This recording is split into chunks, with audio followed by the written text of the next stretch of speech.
dan itu dianggap nyaman.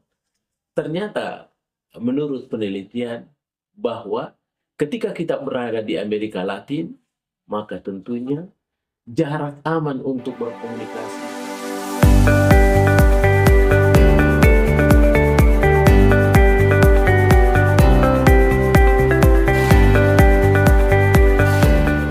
Bismillahirrahmanirrahim. Assalamualaikum warahmatullahi wabarakatuh. Para pemirsaku dimanapun berada, terima kasih atas segala atensinya yang selalu menyempatkan waktu menanti dan mau mengamati salah satu channel YouTube kita, Mr. Koronis, komunikasi romantis dan humanis. Baik para pemirsa sekalian dimanapun berada, tentu saja hari ini semuanya dalam keadaan senang, dalam keadaan bahagia tentunya. Karena bagaimanapun juga, ya, walaupun ada kurang, namun kurangnya sedikit, tetapi tentunya yang paling lebih adalah tentu baiknya. Sehingga dengan demikian, satu-satunya jalan untuk menutupi yang kurang-kurang itu adalah dengan adanya rasa kesyukuran kepada Yang Maha Kuasa. Baik para pemirsa sekalian, pada kesempatan ini kita lagi mengamati salah satu channel YouTube kita yang tentunya selalu berbicara tentang nuansa-nuansa komunikasi. Ya, sebagaimana yang tentunya selalu kita dengar, ya, kerap kita dengar bahwa di dalam komunikasi itu bentuk penyampaiannya itu ada yang biasa melalui tulisan, melalui oral, ya, atau sifatnya lisan, ya, yang biasa dikenal dengan komunikasi verbal. Ya. Tapi di balik itu, di samping itu, tentunya juga ada dikenal komunikasi non-verbal. Ya. Oleh karena itu, para pemirsa sekalian, tentu saja kalau kita mengaplikasikan satu komunikasi, apalagi yang disebut dengan komunikasi non-verbal atau non-verbal communication, tentu tidak semudah itu memahaminya. Karena terjadi pemaknaan ganda di dalam memaknai komunikasi non-verbal itu. Baik para pemirsa sekalian, pada kesempatan ini saya akan ketengahkan, ya, 4 contoh, ya, daripada komunikasi nonverbal dan tentunya pemaknaannya secara berbeda. Baik para pemirsa sekalian, yang pertama, ya, salah satu komunikasi nonverbal kita adalah kontak mata atau eye contact. Ya. Bagaimana ini kontak mata para pemirsa sekalian? Di beberapa negara, terutama di negara-negara barat sana, ya, tempatnya orang bule, ya, kontak mata itu adalah merupakan sesuatu yang sangat disenang. Ketika kita melakukan sebuah proses komunikasi dan tentunya kita tatap dengan baik, dengan tajam, ya, maka proses komunikasinya dianggap semakin berhasil, ya, dalam melakukan sebuah komunikasi. Kenapa? Karena disertai dengan satu, ya, komunikasi non-verbal, yaitu eye contact atau kontak mata. Jadi versi orang barat, ya, bahwa eye contact, kontak mata adalah, ya, sebuah ketulusan di dalam berkomunikasi. Ya. Lantas kontak mata bagaimana ketika di Asia umpamanya?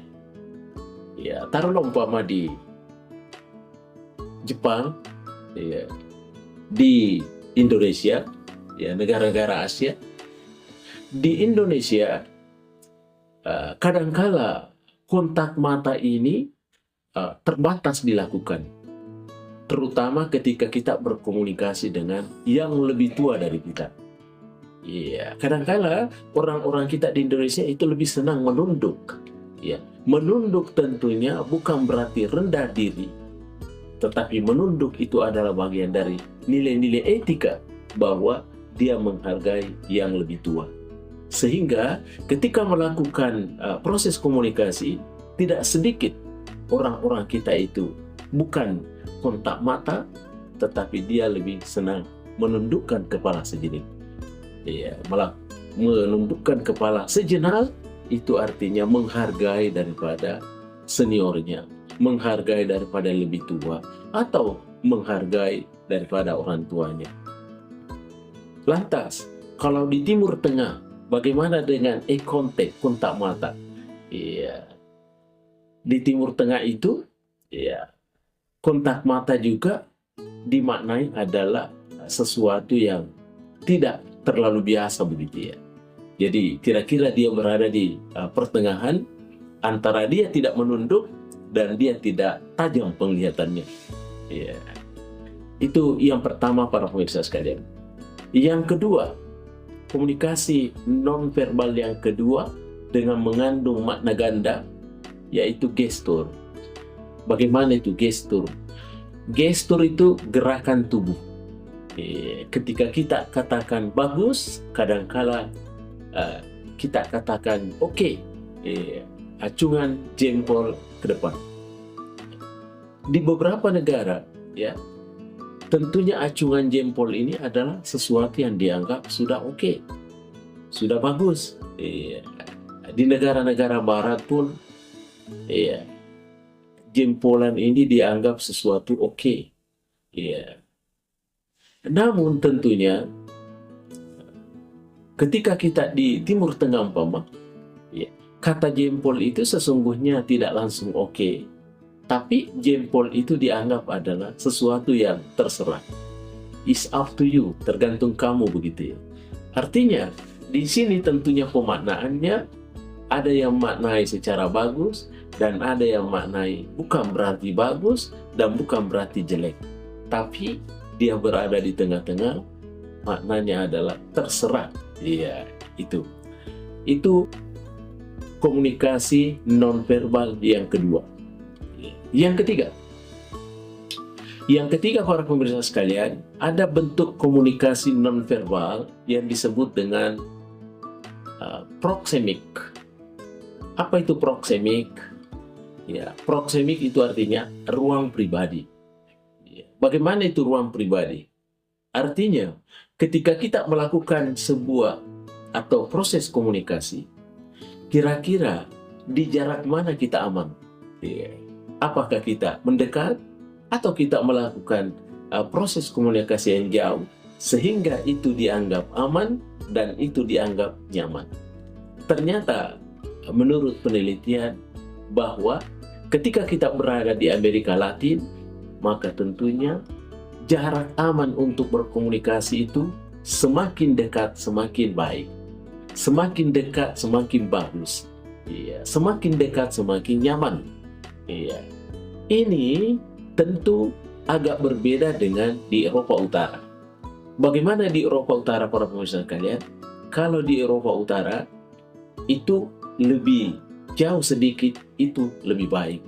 Bukan harus merapat, tapi dia harus mengambil jarak. Ini artinya bahwa proses komunikasi nonverbal kontennya sama sebagai proxemic atau ruang pribadi, tetapi maknanya bisa ganda. Dan boleh jadi di negara-negara lain di belahan dunia juga dapat memberikan persepsi yang berbeda terkait dengan proxemic. Dan yang terakhir para pemirsa sekalian, yang keempat bentuk komunikasi nonverbal yang keempat yang saya akan ketengahkan di sini adalah sentuhan. Bagaimana itu sentuhan? Siapa yang boleh menyentuh? Kira-kira begitu pertanyaan. Dan di bagian mana, tubuh mana yang bisa disentuh para pemirsa sekalian? Dan tentunya di tiap-tiap negara tentunya sudah diatur oleh norma dan budaya negara itu masing-masing. Ada negara-negara tertentu, kalau sentuhan terkait dengan norma budaya, ada negara-negara tertentu yang sangat mengeluk-elukkan yang namanya bagaimana kita harus hadir tepat waktu. yang biasa di dalam istilah komunikasi disebut dengan monokronik. Ya, bagaimana di waktu yang seragam itu kita harus hadir sesuai kesepakatan itu. Ya, setidaknya jangan terlalu jauh dari situ. Tapi di negara-negara lain, di negara tertentu, kadangkala waktu itu dianggapnya sesuatu yang fleksibel, yang biasa disebut dengan polikronik. Ya, apa yang dimaksud dengan waktu yang fleksibel? Artinya kadangkala bahwa hubungan interaksi itu tentunya jauh lebih mantap ya dibanding dengan jadwal yang sudah disepakati. Ya, kira-kira di situ ada satu nilai yang dia pegang bahwa sesungguhnya silaturahim itu jauh lebih penting ya dibanding dengan menetapkan sebuah waktu.